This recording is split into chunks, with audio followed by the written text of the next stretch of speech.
Sagittarius, hi, welcome to Mr. Queen PH at ito ang inyong energy update for April 16 to 30, 2024. This is a general reading, just take what resonates.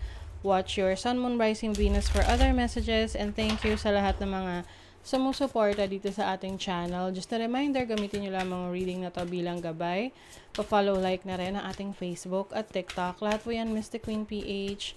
Like, share, subscribe, turn on post notifications para lagi kayong updated sa ating mga readings. And if you're interested in private readings, meron tayong link sa description at sa pinned comment para makapagpabook.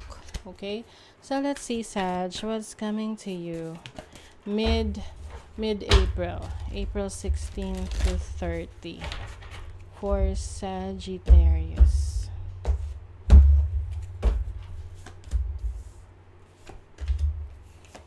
Okay. Parang meron kayong bagong sisimulan in terms of your career, finances, no? Okay, your overall energy is the Fool. Taking a leap of faith. Paglalakas loob na magsimula muli, no? Yung iba, pwedeng meron kayong sisimulang bagong trabaho, business, career, okay? Or a project na you are very positive about the outcome. Okay? So, ang importante dyan is may tiwala ka sa sarili mo, na kaya mo, no? Malakas yung loob mo. Oo, ano man ang sabihin nila. Ano man ang sabihin. Ano ba? Biglang ganun biglang yun yung pumasok na song sa akin. So, anyway, yeah, oo, kahit merong alam mo yung feeling na may risk, okay? Alam mo yung tipong hindi siya ganun kasigurado, pero malakas yung loob mo. Ganon. So, yung iba pwedeng gustong mag-abroad, tapos yung iba pinipigilan ng kung sino man na pumipigil sa inyo. Pero meron kasi kayong vision, no? Meron kayong nakikita na positive things to happen sa buhay ninyo the moment na sumubok ka ulit. So, pwedeng negosyo to. Your challenge is the Hierophant. So, maari kasing yung iba sa inyo, yung medyo tamad pagdating sa pag-aaral, okay? So, hindi naman lahat. Alam mo yung tipong gusto mo, alam mo na agad, pero it's not that easy, 'di ba? Kaya nga yung iba, ang daming taon na sinuspend sa pag-aaral. Kasi nga, yun yung kailangan natin to prepare us doon sa adult life, yung mga responsibilities of being an adult. So, kaya, sabi nga it takes some time para ma-develop mo ang iyong skills, yung iyong knowledge. So, yung iba, ganon, parang niisip nyo, it's just a waste of time. Sayang lang yung effort, energy ko. Hindi yun sayang, lalo na kung meron kang valuable na malalaman, matututunan, 'di ba? Na hindi mo akalain na yan pala sasagip sa'yo sa financial challenge mo, or yan pala yung babago sa'yo sa buhay mo, mas magiging maunlad ka pala dyan. So, there is someone who is willing to help you, no, na merong gustong mag-share ng knowledge sa'yo. But of course, kahit na sino naman na gustong mag-share ng knowledge sa'yo, kung ikaw hindi ka ready to accept that knowledge, wala rin namang sense yun, 'di ba? So, you have to be open to new knowledge. And be open to mentorship kasi hindi lahat ng bagay alam natin, 'di ba? Merong mga taong mas magaling sa atin, mas nakapag-aral, mas develop na ng kanilang skills, and sila yung kaya nga may tinatawag na mentor, teacher, trainer, 'di ba? Na mag-guide sa atin. So you have to be open to that.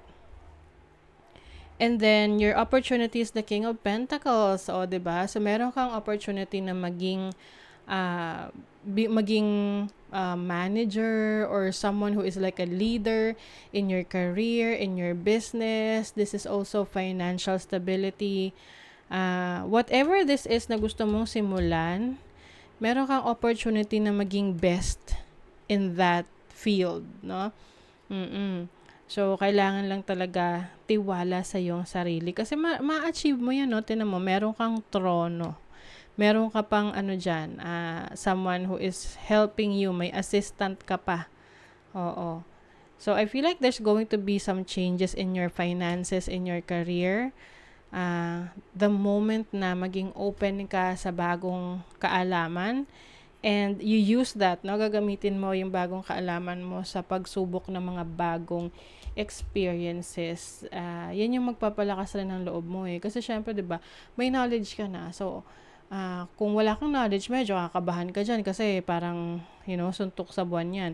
But, if you know that you have studied, no, you have already learned something, may natutunan ka na, and application na lang, i-apply mo na lang siya sa reality, no, sa practical experience, then mas malakas yung loob mo, 'di ba?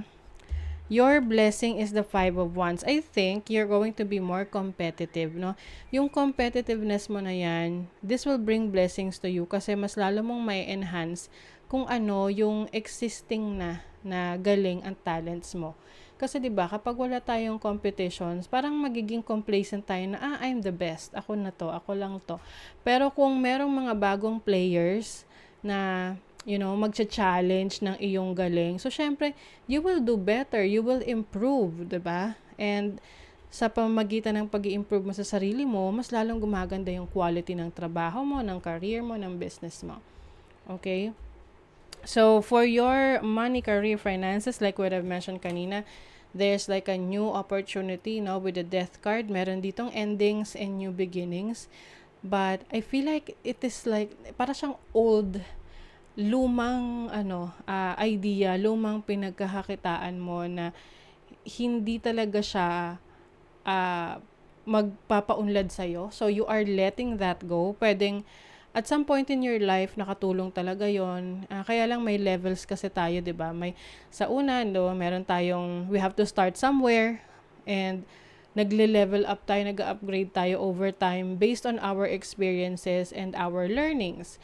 So for some of you, meron kayong ile-let go, no, of something that is no longer serving your highest good, and you will pursue something na in alignment of what you really want, in alignment sa mga napag-aralan mo. And this is going to bring you financial stability na hindi lang siya basta-basta na, one time, big time, but it is something na pwedeng maglalast for a long time, na pwedeng maging legacy mo, na pwede mong iiwan sa mga susunod na generation. O 'di ba, may advancement talaga. Merong career growth. So, this is expected in your field of work. Yung opportunities daw ay lumalapit na mismo sa iyo. So, you have to be ready for that. Kailangan daw ikaw ay determinado. So, yung iba sa inyo, determined talaga kayo. Consistency is the key in achieving your goals.